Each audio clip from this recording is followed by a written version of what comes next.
da série Respondendo Perguntas.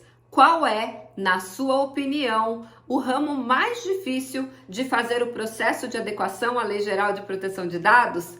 Bom, eu não diria que é um ramo mais difícil. Eu diria que são alguns ramos que nós temos um pouco mais de dificuldade e sempre pela mesma razão que eu vou te contar agora. Mas antes, deixa eu me apresentar. Eu sou Silvia Brunelli e neste canal eu ajudo profissionais a se sentirem seguros para adequar qualquer empresa de qualquer porte e de qualquer ramo à Lei Geral de Proteção de Dados. E se você gosta de conteúdo sobre a Lei Geral de Proteção de Dados, se inscreve aqui no canal e todos os dias eu trago alguma coisa inédita. Nunca temos nada repetido aqui. E para você ter acesso a isso, ativa o sininho das notificações. Bom, quais seriam os ramos que eu acho que tem mais dificuldade no processo de adequação? Primeiro, vamos repetir o que eu sempre falo.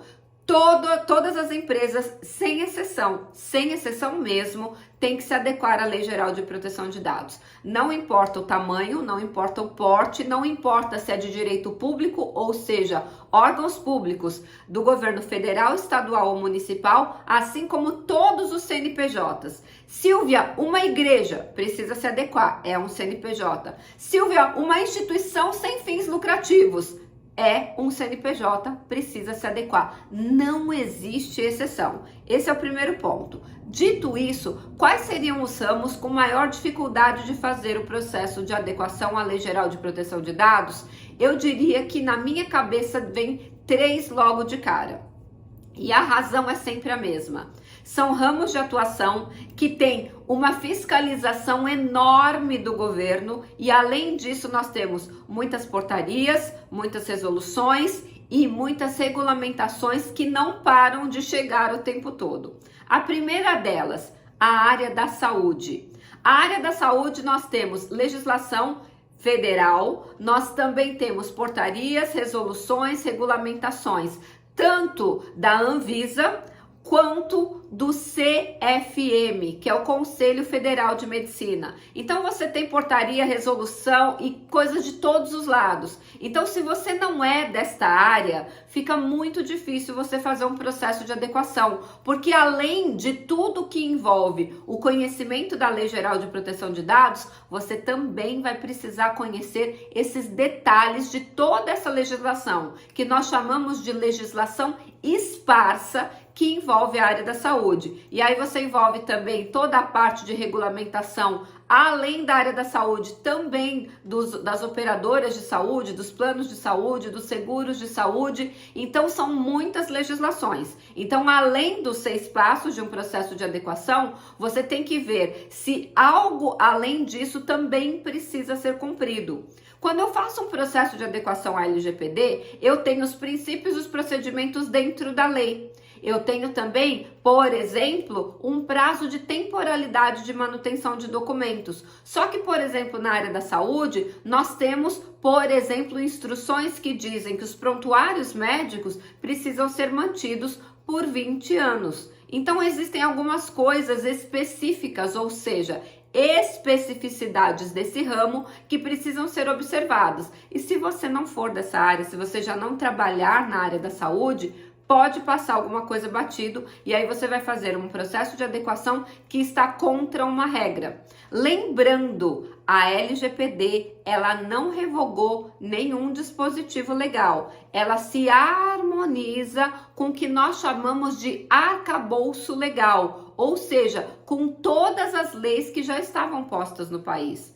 A LGPD, ela não revogou nada e ela não entra em choque, ela se harmoniza com todas essas leis. Então, se você for trabalhar com adequação na área da saúde, saiba, a LGPD não vai fazer nada diferente do que já tinha sido colocado por outras leis, portarias, resoluções e regulamentações. Você tem que colocar o processo de adequação harmonizado com todos esses regulamentos esparsos, ok?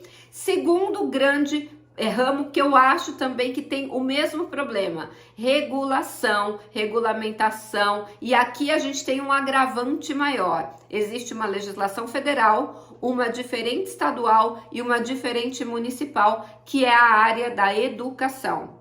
E além disso tudo, nós ainda tratamos dados do que eles chamam de vulneráveis. Lá na resolução número 2, a Autoridade Nacional de Proteção de Dados chamou os dados de crianças e adolescentes e também de idosos de dados de vulneráveis. Portanto, seriam considerados dados sensíveis e devem ser mais protegidos.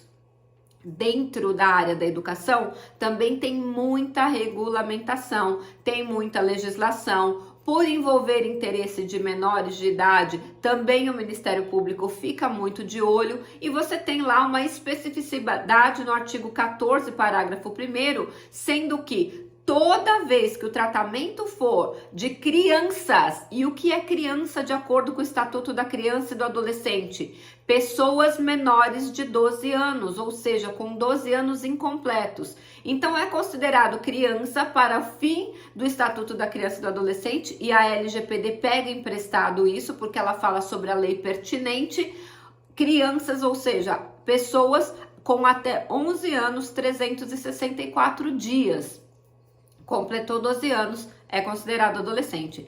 E com crianças é obrigatório ter o consentimento de um dos pais ou do responsável legal, não precisa ser dos dois pais, de um dos pais ou do responsável legal. E o responsável legal quem é? Na ausência dos pais, aquele que o juiz de uma vara de crianças e adolescentes determinar que é. Podem ser avós, podem ser tios, podem ser irmãos mais velhos ou pode ser uma outra pessoa que o juiz eventualmente nomeie como tutor ou curador daquela criança, tá? Então precisa do consentimento, é obrigatório. Eu sempre brinco, a gente foge para as montanhas, mas não usa o consentimento de jeito nenhum quando estiver fazendo um processo de adequação à Lei Geral de Proteção de Dados. Mas no caso de crianças, ou seja, menores de 12 anos, não tem como fugir, porque a lei não nos dá outra alternativa. E além disso, tem que seguir todos os critérios de um consentimento na LGPD, seguindo todos os requisitos do artigo 8º, do artigo 7º, do artigo 8º e do artigo 9º. São muitos requisitos. E além disso, ainda temos mais requisitos no artigo 14, aonde essa política de privacidade, esse consentimento,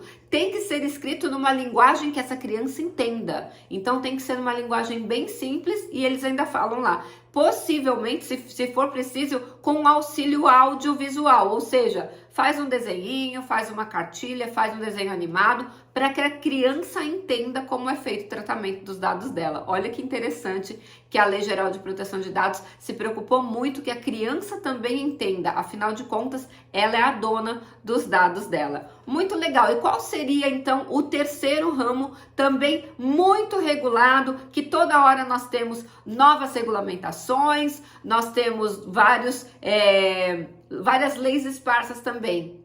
A área financeira. Então aqui nós estamos falando de bancos, aqui nós estamos falando de fintechs, aqui nós estamos falando de empresas de crédito. Todas elas são extremamente reguladas, justamente porque tem aí uma relação próxima com o sistema financeiro brasileiro. Então nós temos o Banco Central, nós temos, por exemplo, algumas federações como a Febraban, que também trazem ali cartilhas de boas práticas de governança interna. Então é muita legislação esparsa. Então se você não é do ramo da saúde, se você nunca trabalhou com educação ou nunca trabalhou no ramo de finanças, não se aventure nesses ramos para fazer o processo de adequação. Tem outros mais simples que não tem tantas resoluções, portarias, regulamentações e fiscalizações que você vai ficar mais tranquilo. Agora, se você já trabalha nesse ramo, você já domina toda essa legislação, aproveita, porque são poucos profissionais que conseguem conhecer a legislação dessas áreas com profundidade e fazer uma adequação à LGPD que seja certinha de acordo não só com a Lei Geral de Proteção de Dados,